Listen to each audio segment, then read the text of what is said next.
મિત્રો, આજે આપણે આંકડાશાસ્ત્ર ધોરણ 12 ભાગ 1 એની અંદર પહેલું પ્રકરણ સૂચકાંક, એ સૂચકાંકની અંદર આપણે આજે સૂચકાંકની ગણતરી માટેના વિશિષ્ટ સૂત્રો એનો અભ્યાસ કરીશું. કોઈપણ વસ્તુની ચલની કિંમત કે વસ્તુઓના સમૂહની ચલ રાશિની કિંમતોમાં થતા ફેરફારોનો અભ્યાસ કરવા માટે સૂચકાંકનો ઉપયોગ થાય છે. આપણે એની જે વ્યાખ્યા જોયેલી ત્યારે આપણે આ બાબતને સમજી ગયેલા કે કોઈપણ વસ્તુ જે ખરી તેની કિંમત કે વસ્તુઓના સમૂહની ચલ રાશિઓના કિંમતમાં અમુક ચોક્કસ સમયમાં શું ફેરફારો થાય છે તેનો અભ્યાસ કરવો હોય તો આપણે સૂચકાંક ઉપયોગી થાય. તે જોયું આપણે અગાડી પણ. સૂચકાંકની રચનામાં સાદી સરેરાશ વપરાય છે અને દરેક વસ્તુને એક સરખું મહત્ત્વ આપવામાં આવે છે. આ પણ આપણે એની મર્યાદાને એમાં જોઈ ગયા, ઉપયોગોમાં પણ જોઈ ગયા આ બાબતને કે સાદી સરેરાશ વપરાય છે અને દરેક વસ્તુનું એક સરખું મહત્ત્વ આપવામાં આવે છે. પરંતુ વ્યવહારમાં સામાન્ય રીતે દરેક વસ્તુનું મહત્ત્વ સરખું હોતું નથી. કારણ કે દરેક વસ્તુનો વપરાશ પણ અલગ અલગ હોવાનો, દરેક વસ્તુની જરૂરિયાત પણ અલગ અલગ હોવાની, દરેક વસ્તુની ગુણવત્તા પણ અલગ અલગ હોવાની. એટલે કે દરેક વસ્તુનું મહત્ત્વ સરખું નહીં રહે. દાખલા તરીકે અનાજની વસ્તુઓને જે મહત્ત્વ આપવામાં આવે છે તેટલું જ મહત્ત્વ શાકભાજી, કઠોળ કે ખાદ્ય તેલને આપવામાં આવતું નથી. શું કીધું? અનાજની ચીજ વસ્તુઓ જે ખરી એને જેટલું મહત્ત્વ આપવામાં આવે તેટલું જ મહત્ત્વ શાકભાજી, કઠોળ કે ખાદ્ય તેલને આપવામાં આવતું નથી. તેથી વસ્તુનું જેટલું મહત્ત્વ હોય તે મુજબ તેનો ભાવને ભાર આપવામાં આવે છે. એટલે આપણે શું આપવો પડે? ભાર આપવો પડે જે તે વસ્તુને તેના મહત્ત્વ મુજબ. તો જ જે ખોરાકની વસ્તુઓ છે ખરી આ બંને એનો સૂચકાંક વાસ્તવિક અને અર્થપૂર્ણ બને. એટલે કે આપણે જો વસ્તુઓને ભાર આપીએ તો એ ભારને કારણે જે સૂચકાંક મળવાનો એ વાસ્તવિક મળશે અને અર્થપૂર્ણ બનશે.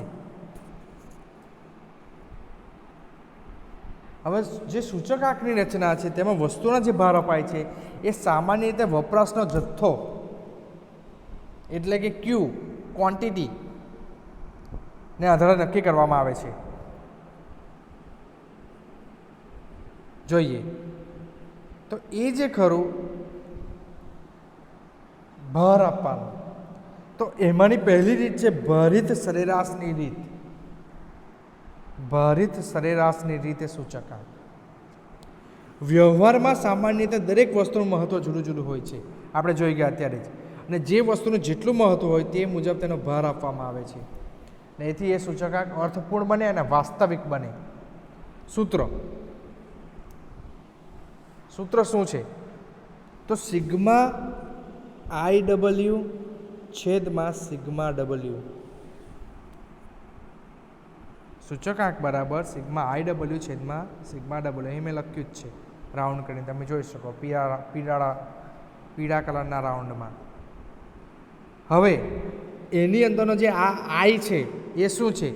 તો I એટલે આ P1 ભાગ્યા P0 ગુણ્યા 100.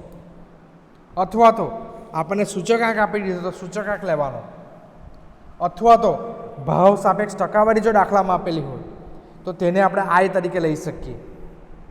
જો ત્રણ બાબતો. એક તો P1 ભાગ્યા P0 ગુણ્યા 100, એટલે P1 P0 આપેલા હોય તો તેને આપણે સૂત્રની મદદથી કરવાનો, અને આ જે I આપેલો છે તે શોધવાનો. કાં તો પછી સૂચકાંક આપેલો હોય તો તેને લઈ શકાય, કાં તો ભાવ સાપેક્ષની ટકાવારી આપેલી હોય તો તેને I તરીકે લઈ શકાય. પછી W. તો W બરાબર શું? તો W બરાબર P0 ને Q0. P0 એટલે આધાર વર્ષ અને Q0 એટલે જથ્થો. આધાર વર્ષનો જથ્થો ને આધાર વર્ષનો ભાવ. શું કીધું? આધાર વર્ષનો ભાવ આ ને આધાર વર્ષનો જથ્થો. ઓકે. તો P1, P0 ને Q0 શું છે? તો P0 અને Q0. તો P0 એ છે આધાર વર્ષનો ભાવ અને Q0 એ છે આધાર વર્ષનો જથ્થો. અહીં લખ્યું છે ડબલ્યુ બરાબર શું શું લઈ શકાય, ભાર લઈ શકાય, મહત્ત્વનું પ્રમાણ આપેલું હોય તે લઈ શકાય, કુલ ખર્ચની ટકાવારી લઈ શકો અને આધાર વર્ષનો કુલ ખર્ચ લઈ શકો. આટલી બાબતો આપેલી હોઈ શકે દાખલામાં. મોટે ભાગે દાખલામાં આપણને ભાર જ આપેલો હશે તો એને આપણે ડબલ્યુ તરીકે લેવાના આવશે.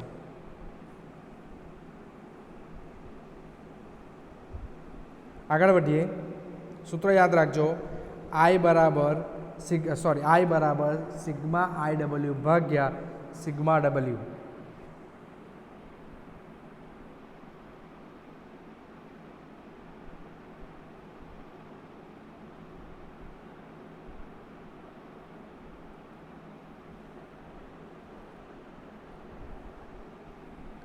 હવે આપણે જે મહત્ત્વના સૂત્રો છે તેના તરફ જશું થિયરિકલ પહેલાં, પછી દાખલા પણ ગણીશું. લાસ્પીએનું સૂત્ર, પાસેનું સૂત્ર અને ફિશરનું સૂત્ર. એ પહેલાં આ બાબતને સમજવા માટે આપણે એક ઉદાહરણ લઈ લઈએ, નાનકડું એક ઉદાહરણ આ સૂત્રને સમજવા માટે. દાખલા તરીકે એક સમૂહનો સૂચકાંક આપેલો છે આપણને અનુક્રમે 120,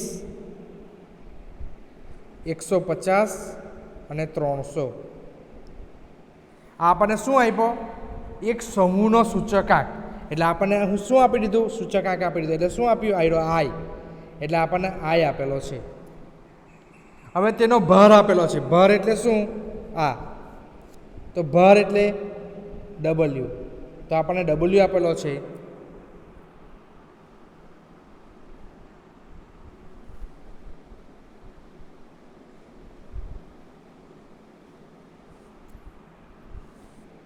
ત્રણ, 2 અને 1. 3, 2 અને 1. હવે આપણું સૂત્ર શું છે? આઈ ડબલ્યુ. એટલે આપણને તો આઈ ડબલ્યુ જોઈશે, સિગ્મા આઈ ડબલ્યુ જોઈશે. તો આ બેનો ખાનાનો ગુણાકાર કરીએ, આઈ અને ડબલ્યુના ખાનાનો. 120 ગુણ્યા 3, 12 36, 360. 150 ગુણ્યા 2, 15 30 એટલે કે 300. 300 ગુણ્યા 300. સરવાળો કરીએ આપણે. આ ખાનાનો સરવાળો કરીએ સૌથી પહેલાં. તો આપણને શું મળશે? સિગ્મા ડબલ્યુ કેટલા મળશે?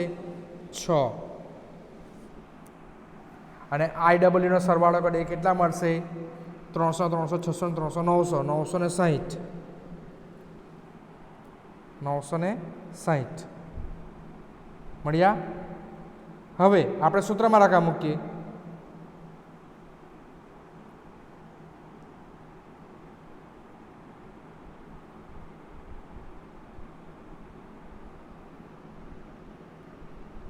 સૂત્રમાં રકમ મૂકીએ તો 960 ભાગ્યા 6. આ સૂત્ર આપણું કેટલા આવશે? 160. આ આપણને શું મળ્યો? સામાન્ય સૂચકાંક. સમૂહનો સામાન્ય સૂચકાંક. એક સમૂહનો સામાન્ય સૂચકાંક આપણને મળ્યો કેટલો? 160. તો આ રીતના ટૂંકા દાખલા પૂછી શકાય. આઈ આપેલો હોય અથવા તો આપણને આપેલો હોય, ડબલ્યુ આપેલો હોય, આઈ અને ડબલ્યુનો ગુણાકાર કરવાનો અને એનો સરવાળો કરવાનો. એટલે આપણા સૂત્રની મદદથી આપણે એની રકમ મૂકી શકીશું. હવે આપણે પાસેનું લાસ્પીએનું સૂત્ર જોઈએ. શું છે? તો આ સૂચકાંક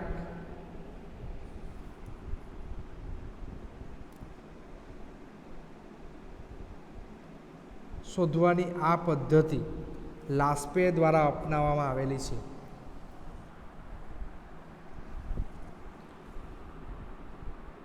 સૂચકાંક શોધવાની આ અગત્યની પદ્ધતિ છે.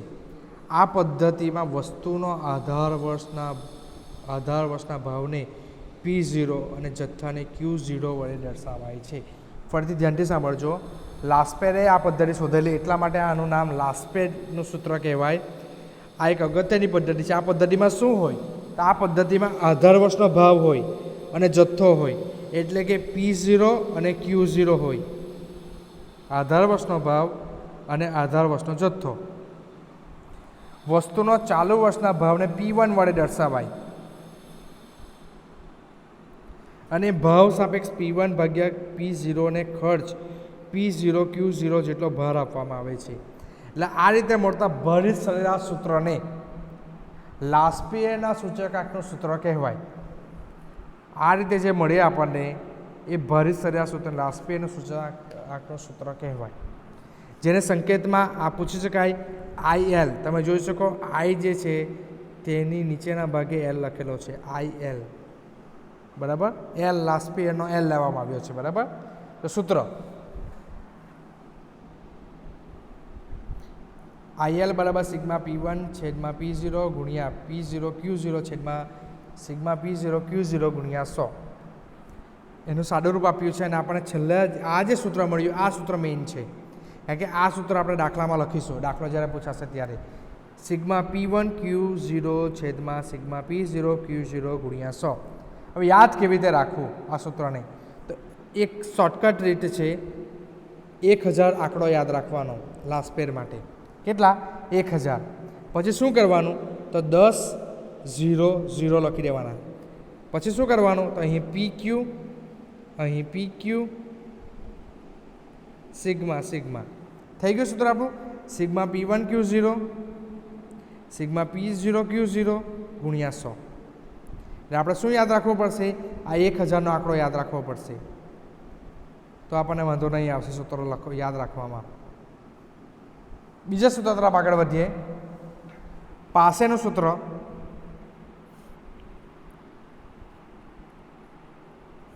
તો આ પાસે નામનો અર્થશાસ્ત્રી આપેલો એટલે એને પાસેનું સૂત્ર કહેવાય. જો P0 ને આધાર વર્ષ ભાવ P1 અને ચાલુ વર્ષના ભાવને અને Q1 ને ચાલુ જથ્થો કહીએ તો ભાવ સાપેક્ષ P1 Q1 ને P0 Q1 જેટલો ભાર આપવામાં આવે છે. એટલે કે પાસે જે છે તેમણે શું કર્યું? તો એમણે Q1 એટલે કે ચાલુ વર્ષના જથ્થાને પણ ધ્યાનમાં લીધો. જ્યારે લાસ્પેરે શું કર્યું હતું? તો આધાર વર્ષના જથ્થાને જ ધ્યાનમાં લીધો હતો. જ્યારે પાસેએ પણ Q1 ને પણ ધ્યાનમાં લીધો. તો એ રીતે મળતા ભારિત સૂચકાંકને પાસેનો સૂચકાંક કહેવાય, આ જે કીધું તેના આધારે. અને એને IP વડે દર્શાવાય. IP P છેદમાં છે, તમે જોઈ શકો P એટલે નીચેથી છે. બરાબર, સૂત્ર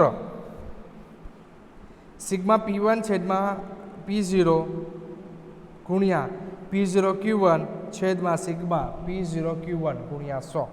સૂત્ર આપણે આ યાદ રાખીશું, કારણ કે આ મેઇન સૂત્ર છે આપણું પાસેનું. હવે એને કેવી રીતે યાદ રાખવાનું? તો 1101 આંકડો યાદ રાખવાનો. કેટલો? 1101. પછી શું કરવાનું? આ 11 ને લખી દેવાના, 01 ને પણ લખી દેવાના. પછી P Q સિગ્મા સિગ્મા ગુણ્યા 100 છે. P1 Q1 આવી ગયા, P0 Q1 આવી ગયા. એટલે શું આ યાદ રાખશો? આ સૂત્રને યાદ રાખવા માટે 1101નો આંકડો. બાકીને પહેલામાં શું યાદ રાખવાનો? 1000નો આંકડો. પછી શું લખી દેવાના?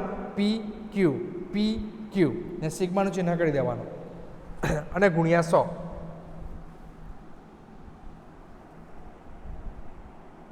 આગળ વધીએ, ફિશર તરફ આગળ વધીએ. ફિશરનો સૂચકાંક. લાસ્પેર અને પાસેની પદ્ધતિમાં ઘણી મર્યાદાઓ હતી. લાસ્પેર આધાર વર્ષને ભાર આપતા હતા અને પાસે ચાલુ વર્ષના જથ્થાને ભાર આપતા હતા. બરાબર, તો પ્રોફેસર ઇર્વિંગ ફિશરે બંને જથ્થાને ધ્યાનમાં લઈને આ સૂચકાંકની રચના કરી. એટલે કે લાસ્પેર અને પાસેના સૂચકાંકના ગુણોત્તર મધ્યકને ફિશરનો સૂચકાંક કહેવાય. બેના ગુણોત્તર મધ્યકને શું કહેવાય? ફિશરનો સૂચકાંક કહેવાય, જેને સંકેતમાં IF વડે દર્શાવાય. ગુણોત્તર મધ્યકવાળું સૂત્ર તમે જોઈ શકો આવ્યું.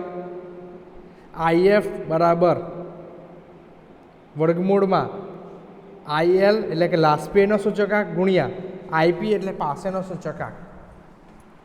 એટલે કે જ્યારે આપણે દાખલામાં 3 સૂચકાંક શોધવા કીધેલા હોય, લાસ્પેરનો, પાસેનો અને ફિશરનો, ત્યારે આપણે આ સૂત્રનો ઉપયોગ કરીશું. ડાયરેક્ટ સૂત્ર, કારણ કે આપણે લાસ્પેરનો સૂચકાંક ગણી લીધો હશે, પાસેનો બી ગણી લીધો હશે. એટલે ફિશરના સૂચકાંકમાં આપણે આ સૂત્રનો ઉપયોગ કરશું. પરંતુ જ્યારે આપણને દાખલામાં એવું કહેવામાં આવે કે ફિશરનો સૂચકાંક ગણો, ખાલી એવું જ કહેવામાં આવ્યું હોય, લાસ્પેનો અને પાસેનો નહીં ગણવાનો હોય, ત્યારે આપણે બીજા નંબરના સૂત્રનો ઉપયોગ કરીશું. તમે જોઈ શકો આપણું જે સૂત્ર છે તે જ છે. આ આઈએલનું સૂત્ર છે ને આ આઈપીનું સૂત્ર છે, એટલે કે લાસ્પેનું સૂત્ર છે અને પાસેનું સૂત્ર છે. એ જ સૂત્ર અહીં ભેગા કર્યા છે અને બે વચ્ચેનો ગુણાકાર અને ગુણ્યા વર્ગમૂળ કાઢીએ અને પછી ગુણ્યા 100. હવે આ જે ફિશરનો સૂચકાંક છે એ સૂચકાંકને આદર્શ સૂચકાંક કહેવાય. પરીક્ષામાં તમને પૂછી શકાય કે ફિશરનો સૂચકાંકને શા માટે આદર્શ સૂચકાંક કહેવાય. બોર્ડની પરીક્ષામાં પૂછાયેલો પ્રશ્ન છે, બરાબર. તો ફિશરનો સૂચકાંકને શા માટે કહેવાય આદર્શ સૂચકાંક? અથવા દાખલામાં તમને એવું કીધેલું હોય કે આદર્શ સૂચકાંક ગણો, તો તમારે આ ગણવા પડશે. તો આદર્શ સૂચકાંક શા માટે કહેવાય જોઈએ. પહેલું, સૂચકાંકની રચનામાં આધાર વર્ષ અને ચાલુ વર્ષ બંનેના જથ્થાને ધ્યાનમાં લેવામાં આવે. એટલે કે Q0 પણ ધ્યાનમાં લેવાય અને Q1 બી ધ્યાનમાં લેવાય. કોણ? ફિશરના સૂત્રમાં બંને ધ્યાનમાં લેવાય. સૂચકાંકના અગત્યના મૂળભૂત પરીક્ષામાં પૂછાયેલો પ્રશ્ન છે બોર્ડની પરીક્ષામાં, મોસ્ટ આઈએમપી ક્વેશ્ચન. સૂચકાંકના અગત્યના બે મૂળભૂત પરીક્ષણો, એટલે કે સૂચકાંકના અગત્યના બે મૂળભૂત પરીક્ષણોનું કયા બે મૂળભૂત પરીક્ષણો? આ સમયકાલ વિપ્યાસ અને પદકાલ વિપ્યાસ નું સમાધાન કરે. આ સૂચકાંક શું કરે? સમાધાન કરે. કયા? તો સૂચકાંકના જે મૂળભૂત પરીક્ષણો છે કયા બે? આ સમય વિપ્યાસ અને કાલ વિપ્યાસ. એટલે કે સમય અને પદ યાદ રાખવાનું. શું યાદ રાખવાનું? સમય સાથે પદ બદલાતું રહે, આ યાદ રાખવાનું. સમય સાથે પદ બદલાતું રહે. કયા મૂળભૂત પરીક્ષણો? તો સમય સાથે પદ બદલાતું રહે, એટલે સમય વિપ્યાસ અને પદ વિપ્યાસ. એ રીતે યાદ રાખી શકાય. હવે આ સૂચકાંકની ગણતરીમાં ગુણોત્તર મધ્યકનો ઉપયોગ કરાય. કેવી રીતે ગુણોત્તર મધ્યક થાય? લાસ્પેન અને પાસેના સૂચકાંકનો આપણે શું કરીએ? ગુણોત્તર મધ્યક શોધીએ. તો એ ગુણોત્તર મધ્યક જે ખરો એ ગુણોત્તર મધ્યકનો ઉપયોગ થાય છે, જે સૂચકાંકની રચના માટેનો શ્રેષ્ઠ સરેરાશ કહેવાય. સૂચકાંકની રચના માટેનો શું કહેવાય? શ્રેષ્ઠ સરેરાશ કહેવાય. તો આ સૂચકાંક પક્ષપાતથી મુક્ત છે, કારણ કે તે લાસ્પે અને પાસેના સૂચકાંકમાં રહેલા દોષોને સંતુલિત કરે છે. આ સૂચકાંક પક્ષપાતથી મુક્ત છે, કારણ કે તે લાસ્પે અને પાસેની જે મર્યાદાઓ હતી તેને દૂર કરે છે અથવા સંતુલિત કરે છે. આ 4 કારણોસર ફિશરનો સૂચકાંક આદર્શ સૂચકાંક કહેવાય. તો આશા રાખીએ કે તમને ખ્યાલ આવ્યો હશે. આપણે ભારિત સરેરાશ જોયું, એનું સૂત્ર શું હતું? સિગ્મા IW છેદમાં સિગ્મા W ગુણ્યા 100, બરાબર. પછી આપણે લાસ્પેનું જોયું, સૂત્ર યાદ રાખવા માટે શું કીધેલું? 1000નો આંકડો યાદ રાખવાનો, 10 લખી દેવાના, 00 P0 Q0 P0 Q0 sigma ગુણ્યા 100. એ જ રીતે પાસેમાં શું યાદ રાખવા કીધેલો આંકડો? તો 1101 1101 P1 Q1 P1 Q1 sigma ગુણ્યા 100. તો આપણે આટલું જોયું. તો આ બાબતમાં તમે ધ્યાન રાખજો. આટલી બાબતો આપણે જોઈ છે. ચાલો આજે અહીંથી અટકીએ છીએ આપણે.